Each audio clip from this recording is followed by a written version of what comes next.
made about the Foreign Emoluments Clause, Article 1, Section 9, Clause 8, although I do appreciate the gentleman from Florida's attempt to at least engage on the matter of substance that was raised so powerfully by Ms. Crockett. Now let's start with this. Article 1, Section 9, Clause 8 says that neither the President nor any member of Congress can receive a present, an emolument, which means a payment, an office or a title from a prince, a king, a foreign government, quote, Mr. Donald, of any kind whatever,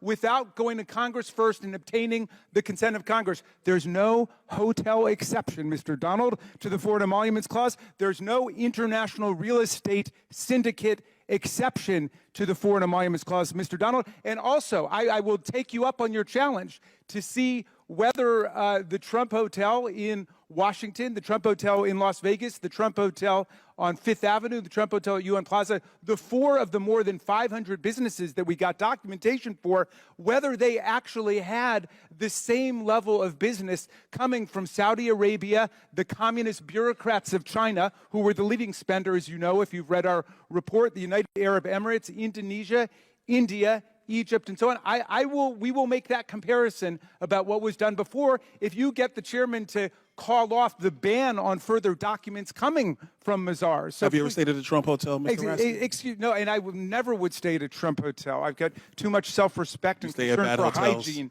So, but in any event, Mr. Donald, you're totally wrong about what the Foreign Emoluments Clause stands for.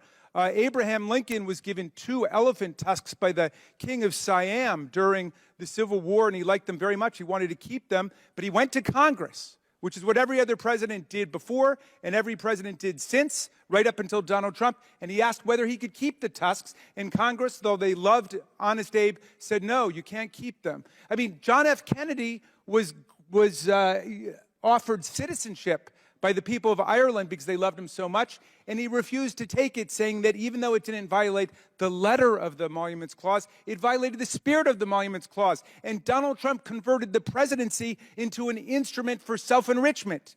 He raked in millions of dollars from the most corrupt governments on earth, who came in with specific favors that we document in our report that they got from Donald Trump.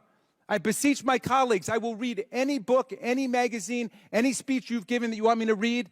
Read this report and come back and tell me if you think Donald Trump did the right thing in converting the White House into a for-profit operation. No other president in American history has come anywhere close. And you ask why he's so determined to stay in office that he would unleash violence against his own vice president, the brother of your colleague, of our colleague. Why would he do that? It's because it was a money-making operation, and it was a great business grift for a guy who went bankrupt several times. And yet, out of some misguided partisan loyalty, you're going to stick with him. I don't even know why you stick with him. He was a Democrat longer than he was a Republican. He wanted to run for president on the Reform Party. You guys have been taken over by an absolute con man. And now you're acting like members of a religious cult who don't even remember how you got in the first place.